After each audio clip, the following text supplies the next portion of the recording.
world, I'm Mandy Mundo and welcome back to my YouTube channel. This video is going to be the cost breakdown of our 15-day trip to Greece. We went to 5 different places and we stayed 3 nights in each, so 5 times 3, 15 days, and the costs are going to be for 2 persons. Now I have it in both euro and US dollars because sometimes I paid euros, sometimes I paid dollars, so I just have them both on there. So let's get the airport stuff out of the way. We had to do 3 one-way flights, so a flight from Germany to Greece, from Athens to Crete, and then back home, Mykonos back to Munich. So because it was 3 one-way flights, it ended up being a little bit expensive. The first 2 I bought through Expedia, and then the third one I tried to buy through Expedia, but Expedia tried to charge me a bunch of money. So then I just went to the actual airline website and I just bought it through the airline itself. So had I not gone or done so many one-way flights, it probably would have been cheaper. And then also at the airport, we had parking and food. So parking for 2 weeks at the Munich airport was about $100. And then the food that we bought at all the airports, about 40 euro. And then I know it's not airport stuff, but I had to put it on there because it's still part of my costs, is putting our dog Otto in daycare for 2 weeks. So it seems like a lot, but when you break it down, it was only 21 euro a day, which in the States, to put a dog in boarding per day is probably more like 40 to 50. So it's still pretty good. So in total, all this stuff is around $1,300 so far. So our first, or actually the ferries first. So we took ferries the rest of the way, so from Crete to Santorini, Santorini to Naxos, and Naxos to Mykonos. And it just so happens that we had the same jet on all 3 trips.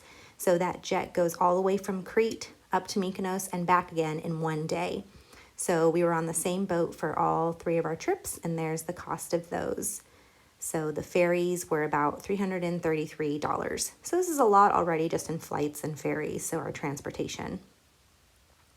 Our first stop was in Athens. So we did this through Dream Trips. And if you're not familiar, Dream Trips is kind of like a vacation club. So you pay a monthly fee and then that fee goes towards points, and points you can use on trips. So it's kind of like timeshare, but for vacations. So they come up with all the itineraries and they have trips all over the world and you just pick which ones you want to go on. So they had one for Athens. So that's what we did for part of our Greece trip. And it's pretty costly, but they do a lot. Like they cover a lot of the stuff and come up with the itinerary for you. So for the hotel, most of our meals, and then we had a full day tour of Athens, was about $1,700.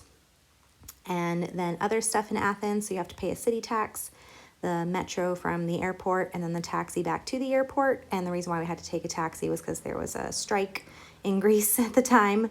And then whatever meals weren't provided by Dream Trips, we had to pay for. And then a little bit of euro I spent just on souvenirs. So in total, Athens was pretty pricey, around $2,000 just for 3 nights. Next, we went to Crete, and Crete is a lot cheaper, which was nice. So we met friends in Crete, and they had a timeshare, so we just stayed a few nights with them. So we split some of their timeshare with them, and then the food was a lot cheaper as well. We split the rental car with them too, and then other transportation was just getting from the airport to Heraklion Center to meet them. So very cheap bus. And then here's our excursions. So if you saw my other videos, I did the Samaria Gorge, which was a 16-kilometer trek. We did a wine tasting there as well, and then we went to the Naxos ruins. So what we didn't pay in hotel and food, we paid for in excursion. So you'll kind of see that as a theme throughout my trip. So Crete, also in Crete, we did laundry. And we didn't have to do laundry. It was available and Jeremy wanted to do it. But it was only day 4 of our trip, so we really didn't have to. But we did it anyway just because he wanted to. So Crete was around $850. So a lot cheaper than Athens for the same amount of nights. And then we went to Santorini. So we did an Airbnb, which was very pricey, but the view was completely worth it. So I have no regrets whatsoever about Santorini's Airbnb that we stayed in. The transportation there, so we did get a transfer from the port to the Airbnb, from the Airbnb to the beach and back, so that was kind of pricey. But then when we realized if we had a rental car or a bus, the bus would have taken too long. Rental car would have been very difficult to park places, so we just did the private transfers. And then when we did take the bus one way, it was very cheap. We did a volcano tour. That was one of our excursions. So we got on a boat. It takes you to the volcano, which is just by the island, and you get to walk around. And then for food was definitely more expensive than Crete. So we spent a lot of money on food in Santorini. And then for souvenirs, the most expensive thing that I bought on the whole trip was a dress for myself, but it was gorgeous and I wore it the rest of the trip, so or another part of the trip. So in Santorini, about $1,400. Then we went to Naxos, and Naxos was kind of like Crete, where it wasn't very pricey. So we had a hotel right on the beach, and you can see our share of the hotel, so cheap for 3 nights. We did get a rental car in Naxos, so we split that with our friends, and that was our share. The food was a lot cheaper than in Santorini, so we're saving money, definitely. But then we made it up by doing our excursions. So we did a sailing tour. It was kind of pricey with the tour and the tip, but that's because they helped me rescue my GoPro. So I dropped the GoPro in the sea, and I had to pay scuba divers to get it. €60, and then I had to take a €30 taxi to meet the scuba divers and back. But it was totally worth it because I got all my footage back. And then we did a wine tasting and a cooking class, and that was kind of expensive too, but again, absolutely worth it. Always, always, always take a cooking class. And then for magnets and laundry, again, so the cost of that too. We always get magnets. So Naxos was about $1,000. A little bit more than Crete, just a little. And then our last stop was Mykonos. So similar to Santorini, Mykonos was expensive too. The hotel was also on the beach, just like Naxos, but it was a lot more expensive. But we didn't do a lot of excursions in Mykonos, so most of our money was spent on the hotel and then the food.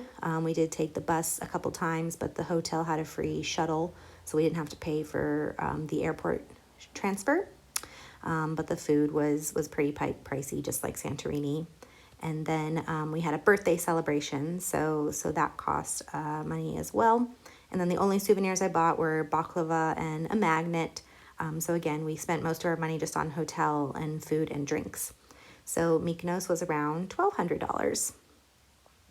So for flights, ferries, daycare, and then all the islands and locations, you can see the cost of each.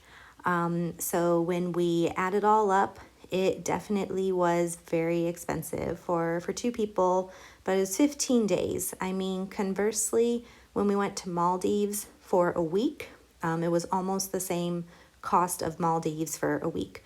So all in all, I think that it was definitely worth it. And if I would have found cheaper flights, or if I would have not had so many one-way flights, and then I could have definitely saved some money, but that's okay. It is what it is. So that is the cost of our 15-day trip in Greece. Thanks for watching. See you later.